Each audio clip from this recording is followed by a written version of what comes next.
अस्सलामुअलैकुम गाइस, मेरा नाम है रहमान अनवर और उम्मीद करता हूं कि आप सब खैरियत से होंगे। और आज हम जिस वीडियो पे रिएक्शन देने जा रहे हैं, इस वीडियो का टाइटल है major Gaurav Arya explain ongoing situation in Afghanistan. उम्मीद करता हूं कि आपको वीडियो पसंद आएगी। अगर पसंद आए तो लाइक करें, सब्सक्राइब करें, शेयर करें, कमेंट करें। शुक्रिया। तो चलो वीडियो स्टार्ट करते हैं। देखिए वैभव, फर्स्ट ऑफ ऑल मैं बहुत बहुत मुबारकबाद देना चाहता हूँ पाकिस्तानियों को कि इंडिया के भाई 3 बिलियन की अफगान इन्वेस्टमेंट डूब गई है। ठीक है, तो ये Pakistani suffer from a unique medical condition which is called premature celebration. वो तो है जो आप सोच रहे हैं, उसके अलावा प्रीमेच्योर सेलिब्रेशन भी एक है इनकी। ये हर चीज़ बहुत एक्साइट होके बोल देते हैं ये लोग, फिर बाद में मुंह की खानी पड़ती है। फिर ये अपना एक्सक्यूजेस बनाते हैं, बहाने बनाते हैं कि जी हम तो ये मतलब था, ये मतलब था। अब मैं आपको एक एग्जांपल देता हूँ। 3 बिलियन की इन्वेस्टमेंट डूब गई। अब मैं आपको 3-4 बातें बताता हूँ सो कॉल्ड इन्वेस्टमेंट की। पहली बात तो इन्वेस्टमेंट है नहीं। इन्वेस्टमेंट वो है जो चाइना पाकिस्तान के अंदर कर रहा है, क्योंकि हर एक इन्वेस्टमेंट के ऊपर एक ROI होता है, रिटर्न ऑन इन्वेस्टमेंट। इंडिया ने जो दिया है अफगानिस्तान को, एड दी है। हमने अफगानों से ये नहीं बोला कि हम तुम्हें इतना देंगे और तुम हमें वापस इतना देना। इसमें वापस वाला चक्कर है नहीं। This is a one way street. We want to do good in Afghanistan. हम लोग वहाँ पे भला करना चाहते हैं। वहाँ पे पार्लियामेंट बनाई है, सड़कें बनाई हैं, डैम बनाए हैं, यूनिवर्सिटीज़ बनाई हैं, कॉलेजेस बनाए हैं। हम लोग इसमें पैसा खर्च करते हैं, राइट। ये पाकिस्तानी के साथ कभी ऐसा हुआ नहीं। शुरू में हुआ था, अब तो होता नहीं। तो पाकिस्तानी को पता नहीं है कि ये चीज़ है क्या। सो इंडिया ने जो पैसा लगाया है अफगानिस्तान में, वो किसी रिटर्न के लिए, फाइनेंशियल रिटर्न के लिए नहीं लगाया है, पहली बात। दूसरी चीज़ वैभव, मैं आपको बताना चाहूँ, ये जो पूरी बात है ना कि जब अफ़गानिस्तान में तालिबान जो हैं वो फतेह हो जाएंगे, काबुल पे कब्ज़ा कर लेंगे, काबिज़ हो जाएंगे काबुल पे, जो पाकिस्तानी मीडिया, ये लाहौर वैरायटी ना, इंडिया के जसूस वहाँ से निकल जाएंगे, ठीक है, फिर हम काल वहाँ पे चले जाएंगे। ये एक तो ना, the Pakistani should be tried for the murder of Urdu. ये मैं बाद में आऊँगा इस पर कि लाइक दे हैव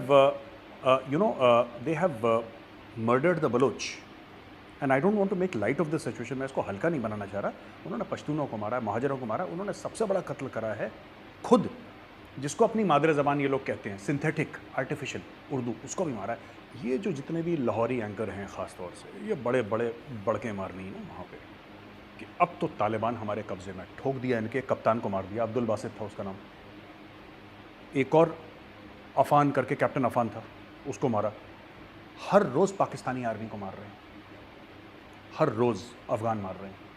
क्यों मार रहे हैं मैं बताता हूँ। अफ़गान ड्यूरेंट लाइन को मानते ही नहीं है।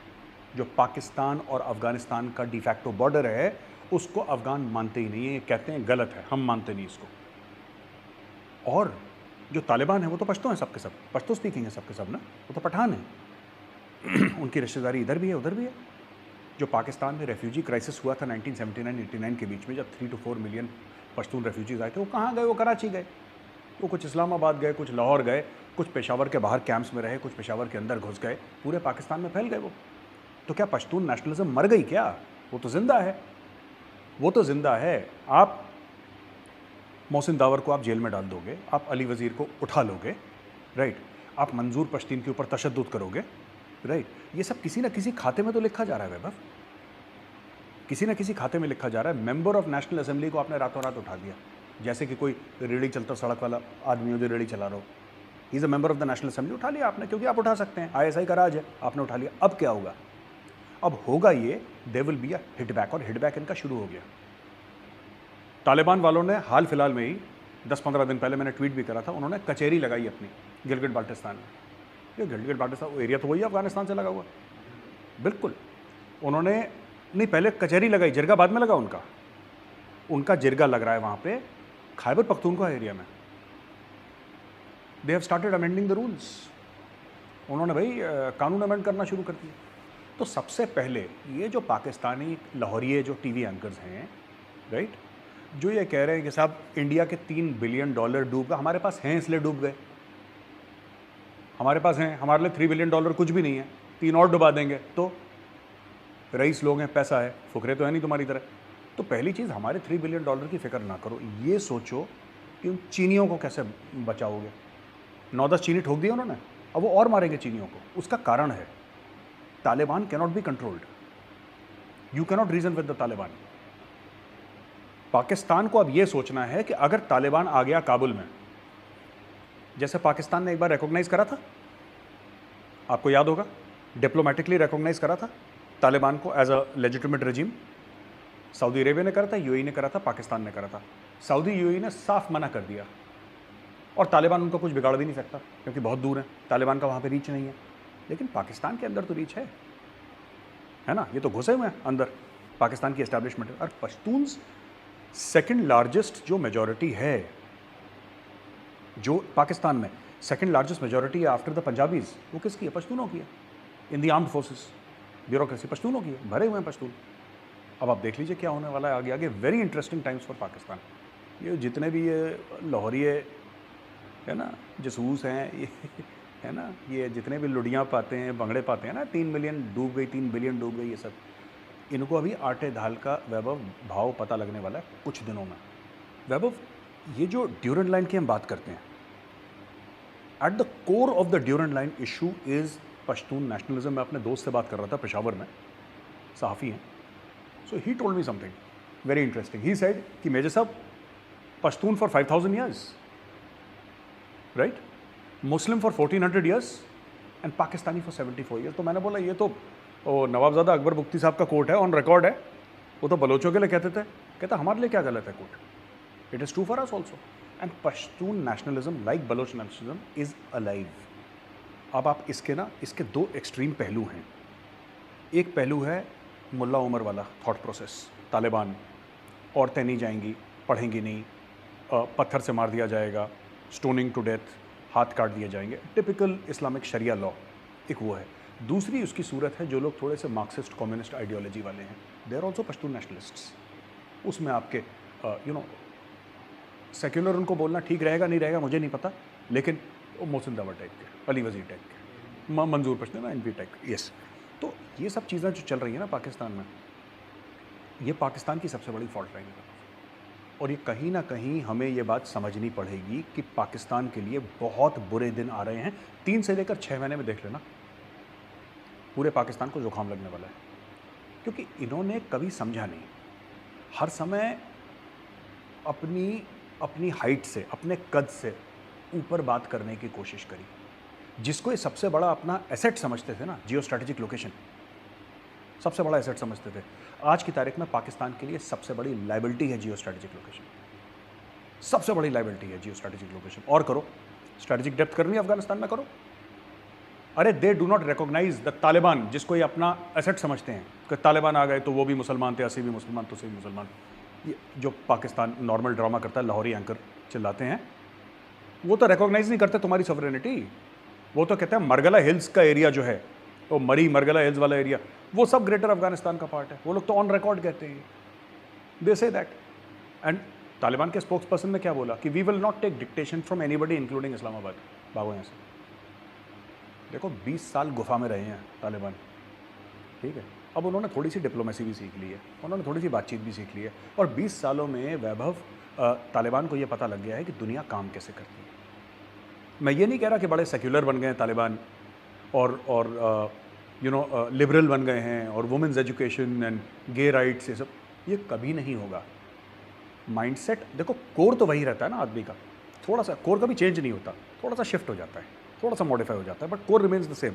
तालिबान का कोर वही है, लेकिन 20 साल में तालिबान देखो, कतर भी घुमा, ये दुबई में भी मुज़ाकरात करके आ गए, NSA अजीत डोवाल के साथ भी बैठ गए, ये जयशंकर साहब के साथ भी बैठ गए, ये अमेरिकन के साथ भी बैठ गए, तो इनका वर्ल्ड व्यू थोड़ा सा खुला है।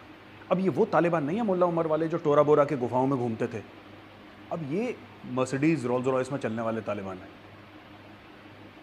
ये तालिबान वो है जिसको वर्ल्ड पावर के बारे में थोड़ी सी सूंघ लग गई है। अच्छा, एक आखिरी पॉइंट मैं बड़ा इंटरेस्टिंग बताना चाहता हूँ। पाकिस्तानियों से जब मैं बात करता हूँ तो कहीं ना कहीं उनको ये लगता है कि हाँ, अब जो अफगानिस्तान में डील होगी ना, उसमें हमारा एक बहुत बड़ा से होगा। ये इनको हर समय अपने बारे में गलतफहमी है। देखिए, से उसका होता है जिसकी जेब में पैसा होता है और जिसकी क्रेडिबिलिटी होती है। ना इनकी क्रेडिबिलिटी है, ना इनके पास पैसा है। चाइना का बॉर्डर लगता है अफगानिस्तान के साथ, राइट? चाइना का बॉर्डर लगता है अफगानिस्तान के साथ। चाइना को क्यों मदद चाहिए पाकिस्तान की? क्यों मदद चाहिए पाकिस्तान की? शुरू शुरू में पाकिस्तान के कॉन्टैक्ट्स, राइट?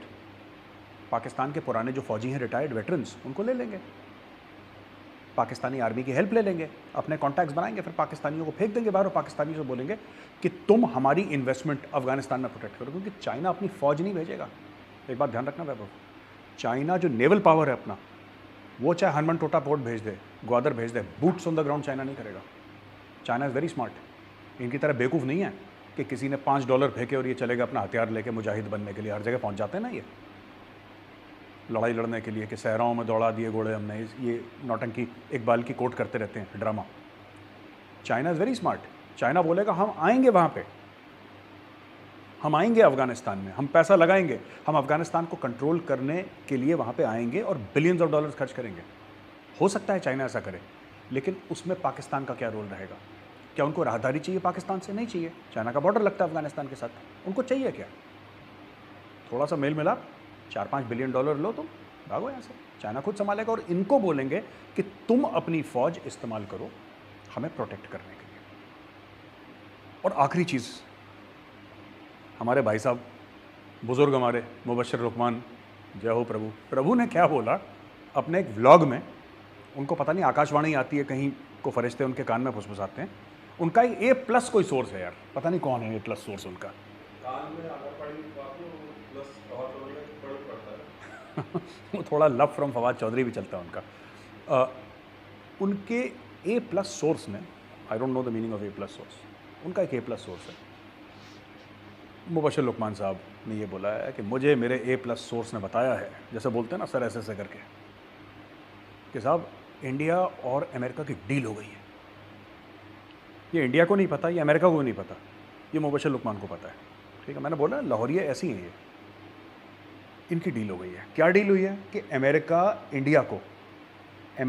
इंडिया को हर साल $15 बिलियन देगा और इंडिया 1.5 लाख फौजी, कितने 1.5 लाख फौजी अफगानिस्तान में डालेगा। ये डील हो गई है, ये इनके A+ सोर्स ने बताया। मैं कहना चाहता हूँ भाई साहब, ये कौन है आपका सोर्स? पढ़ाई लिखाई से बिल्कुल ही आप लोगों ने गुरेज कर दिया, मतलब हाथ पैर धो लिया आपने कि पढ़ना लिखना ही नहीं है। देखिए, $15 बिलियन का फिगर पाकिस्तानियों के लिए ऐसा है जैसे खुदा ऊपर से आ गया हो जन्नत से नीचे। ये सजदा वजदा करने लगेंगे 15 बिलियन। हमारे लिए $15 बिलियन बड़ा नहीं है, ठीक है? इससे 5 गुना बड़ी डील अकेला मुकेश अंबानी करता है, ठीक है? इससे 5 गुना बड़ी डील अकेला मुकेश अंबानी करता है। तो इंडिया का डिफेंस बजट है, it is cross $70 billion, 70 billion से ऊपर हमारा डिफेंस बजट है एनुअल। हम $15 बिलियन के लिए अफगानिस्तान में लोग डालेंगे? पाकिस्तानी आर्मी समझ रखा है क्या? भाड़े का टट्टू अपने जैसा समझ रखा है क्या? Why should we do it? हमारा इसमें बेनिफिट क्या है? और अगर हम करेंगे if at all, it will not be for $15 billion, it will be for something of great strategic value, not for money. क्योंकि पैसा तो हमें आता है कमाना यार, पैसा तो हम फिर भी कमा लेंगे। $15 बिलियन क्या एक बड़ी TCS एक साल में कितना कमाती है? विप्रो कितना कमाती है? इन्फोसिस कितना कमाती है? ये कंपनियां हर साल इतने नोट छापती हैं यार। मैं एक इंडियन कंपनी की बात कर रहा हूं, they have more money than the state of Pakistan. ये पता नहीं कैसी अजीब सी बातें करते हैं कि $15 बिलियन पे डील हो गई है। इनका A+ सोर्स है। इंडिया अगर जाएगा अफगानिस्तान के लिए, इंडिया एक स्ट्रेटेजिक एम के लिए जाएगा, इंडिया पैसे के लिए नहीं जाएगा, क्योंकि पैसे की जरूरत इंडिया को नहीं है। पैसे हमारे पास हैं, बंदे उसी के लिए काम करता है जिसकी उसको जरूरत नहीं होती। जब पाकिस्तान पैसे के लिए काम करता है, कंगला है, उसको पैसे के लिए काम करना है। हम कंगले नहीं हैं, हमें पैसे के लिए नहीं काम करना है। अगर हम बूट्स ऑन द ग्राउंड डालते हैं अफगानिस्तान के लिए, अफगानिस्तान के अंदर, तो उसके कारण कुछ और होंगे, उसका कारण पैसा नहीं होगा। तो वैभव, इसका ना ये पूरा जो तालिबान का मामला है और जो स्पिल ओवर हो रहा है अफगानिस्तान का पाकिस्तान के अंदर, इसका यार एक पॉजिटिव नोट भी है। पाकिस्तानी जर्नलों के जो रिटायर्ड हैं ना, पाकिस्तानी जर्नल जो इस्लामाबाद में रहते हैं, जिनके प्लॉट्स हैं, है ना, उनको पैसे मिलेंगे। कैसे पिछली बार जब इन्होंने नहीं करा था ये ज़रबेज़ वगैरह ये सब ऑपरेशन उन्होंने करे थे। तो क्या हुआ था, रद्दुल फसाद और ये सब ऑपरेशन जब उन्होंने लगातार करे थे, तो क्या हुआ था कि वहाँ से काफ़ी जो रिच पॉपुलेशन है, वो गरीब बेचारा कहाँ जाएगा, वो तो मरेगा वहीं पे जहाँ पे है। अमीर लोग जितने भी थे वहाँ पे, वो भाग के आ गए इस्लामाबाद। और किराया 4-4, 5-5 गुनी पाकिस्तान के रिटायर्ड ब्रिगेडियर, कर्नल और जनरल जिनकी कोठियाँ थी वहाँ पे, उन्होंने अपनी कोठियाँ चढ़ा दी। एक फ़ायदा तो है देखो, पाकिस्तानी फ़ौज को कुछ ना कुछ, पाकिस्तानी आर्मी को फाइनेंशियल बेनिफिट होता है। देखो दैट दे मैनेज। लड़ाई जीते ना जीते, ठीक है, लड़ाई जीते ना जीते, जेब में गर्मी होनी चाहिए बस, है ना। लड़ाई तो ये तो आने जाने वाली, देखो पाकिस्तानी फ़ौज एक चीज़ मानती है कि इज़्ज़त जो है ना वो आने जाने वाली चीज़ है, इसके लिए इमोशनल नहीं होना चाहिए इज़्ज़त के लिए, जेब गर्म होनी चाहिए यार। तो जैसे पंजाबी में कहावत भी है कि इज़्ज़त तो आनी जानी है, बंदा बेशरम होना चाहिए। So that is what this thing, कि this is transient, honour is transient for the Pakistan army. तो वैभव, इन लोगों ने APS पेशावर के जो बड़ा बुरा एक अटैक हुआ था जिसमें बच्चे मारे गए अनफॉर्चुनेटली, इन्होंने क्या करा, पाकिस्तानी फ़ौज ने उसका प्रीटेक्स्ट लेके, अब क्योंकि CPAC प्रोटेक्ट करनी थी, चाइनीज़ ने डंडा घुमाया, बोला कि यार तुम तो पैसे ही ले रहे हो, काम वाम नहीं कर रहे, रियल ऑपरेशंस करो। दे डिड रियल ऑपरेशंस, फिर इन्होंने लॉन्च वॉन्च करा सब कुछ। उस समय क्या था, इनको बहुत बड़ा फ़ायदा था। फ़ायदा था कि Taliban was on the run, वहाँ से वेस्ट की साइड में से प्रेशर। अब आप देखो ना पूरी चीज़, आप पूरी चीज़ देखो, ये हुई कैसे।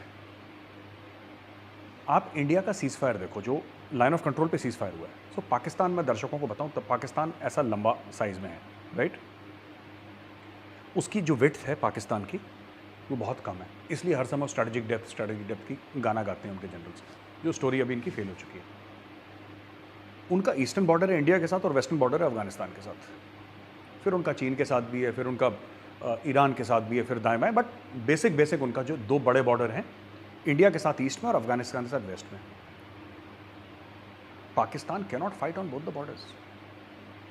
पाकिस्तान की मजबूरी है कि इंडिया से बात करो, अमेरिका से प्रेशर डलवाओ, यूरोपियन यूनियन से प्रेशर डलवाओ, हाथ पैर जोड़ो, इंडियन से बोलो यार तुम लाइन ऑफ कंट्रोल शांत रखो।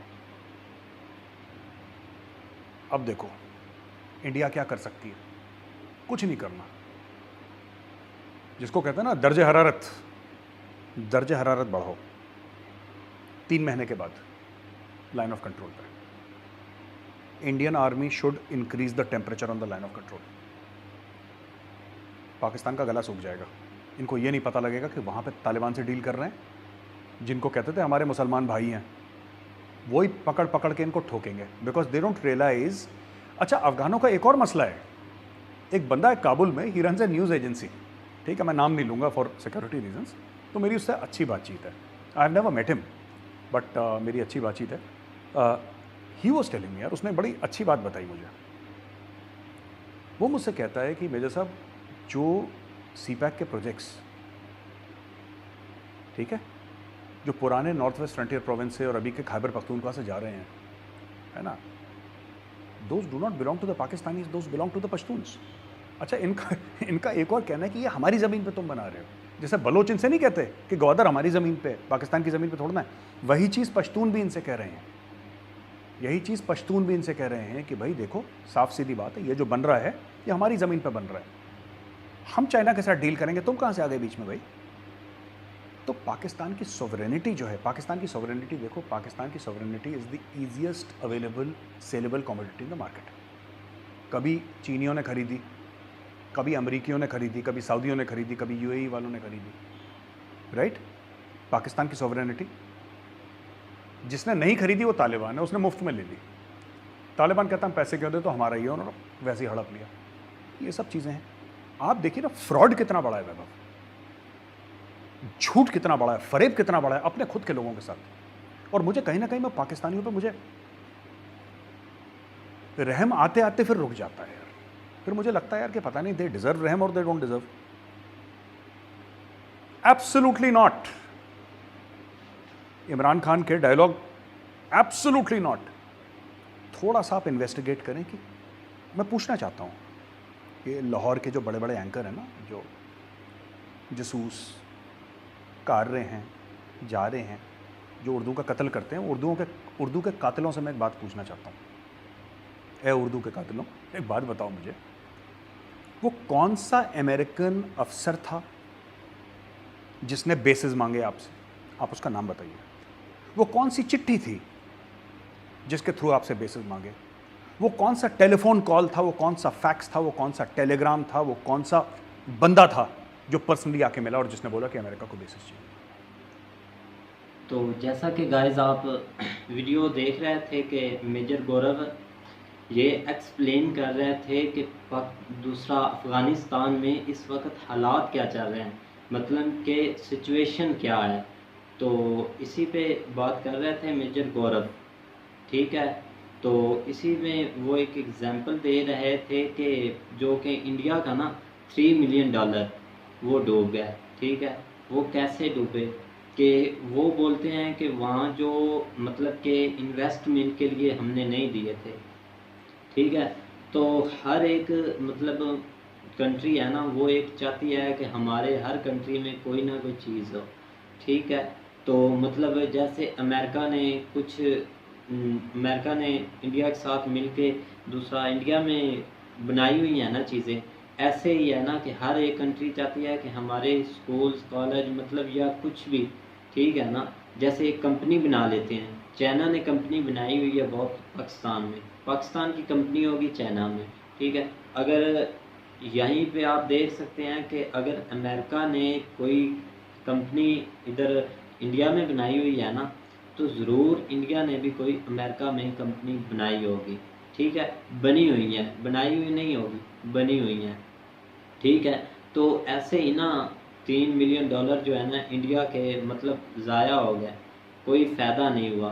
तो मेजर मेजर गौरव साहब ये बोल रहे थे कि हमने वो जो $3 मिलियन है ना, वो इन्वेस्टमेंट के लिए नहीं लगाए थे, मतलब कि वो वहाँ जो स्कूल कॉलेज हॉस्पिटल सड़कें वगैरह जो इन्होंने बनाई हुई हैं इंडिया वालों ने, वो हमने किसी भी रिटर्न के लिए पैसे नहीं लगाए थे, ठीक है।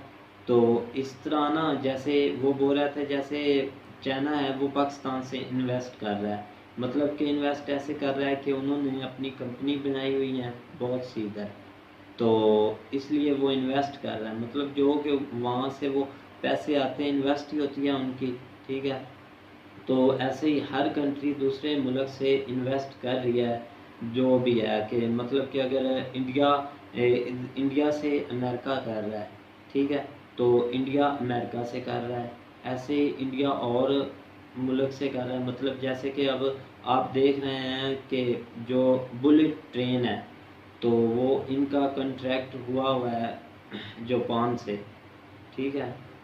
तो ऐसे ही ना मतलब कि जो कॉन्ट्रैक्ट हुआ है वो इनके साथ ये मिलकर, ठीक है, इनसे मिलकर ये वो बुल ट्रेन बनाएंगे, वहाँ के जो मतलब मज़दूर वगैरह हैं वो यहाँ काम करने आएंगे। तो यही है कि उनकी इन्वेस्ट होगी, यहाँ से पैसा वहाँ जाएगा, उनकी इन्वेस्टमेंट ऐसे ही होगी। मतलब अगर हमारे मुल्क में बाहर से पैसा आता है ना, तो वो हमारे ऐसे पैसे बढ़ते हैं, ज़्यादा होते हैं कंट्री में और पैसे आते हैं या जैसे भी है, ठीक है। तो इसलिए ना कि वो बोल रहे थे जो $3 मिलियन है ना, वो जो ज़ाया हुए हैं वो हमने इन्वेस्टमेंट के लिए नहीं लगाए थे, ठीक है। तो यही बात है। और दूसरे नंबर पे तालिबान की बात हो रही थी।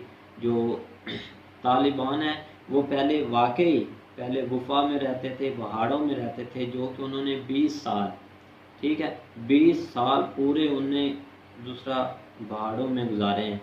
और अब वो खैर अब तो उनका अफ़गानिस्तान पे कब्ज़ा है, और इससे वो जा चुके हैं, सऊदीया जा चुके हैं, दुबई जा चुके हैं, और बहुत सी कंट्री में उन्होंने दौरे किए, और हर एक से वो बात करना सीख गए हैं। ये बात ठीक है कि उनको अब पता चल गया। वहाँ पे रहना, जब गुफा में रहते थे तो जब एक आप किसी बंदे से मिलते हैं ना वो और है, और एक बंदे से मिलने के बगैर जो आपका दिमाग है ना वो और है। आप एक मतलब आप कुछ करना चाहते हैं ना, अकेले करते हैं, तो उससे आपको इतना मतलब ना फ़ायदा नहीं होगा, ठीक है, कोई एक्सपीरियंस नहीं होगा। आप जब एक बंदे से मिलते हैं ना, ठीक है, तो इससे आपका एक एक्सपीरियंस बढ़ता है, ठीक है। ऐसे ही ना वो जब पहले यहाँ पहाड़ों में रहते थे, गुफा में रहते थे, बहुत बड़ी बड़ी गुफा उन्होंने बनाई हुई थी जहाँ तालिबान रहते थे, ठीक है। तो वो उनका और दिमाग था, और जब से अब वो वहाँ से निकले हैं, अफ़गानिस्तान पे उनका कब्ज़ा है, वो आप देख सकते हैं, अमेरिका को उन्होंने भगा दिया है, ठीक है।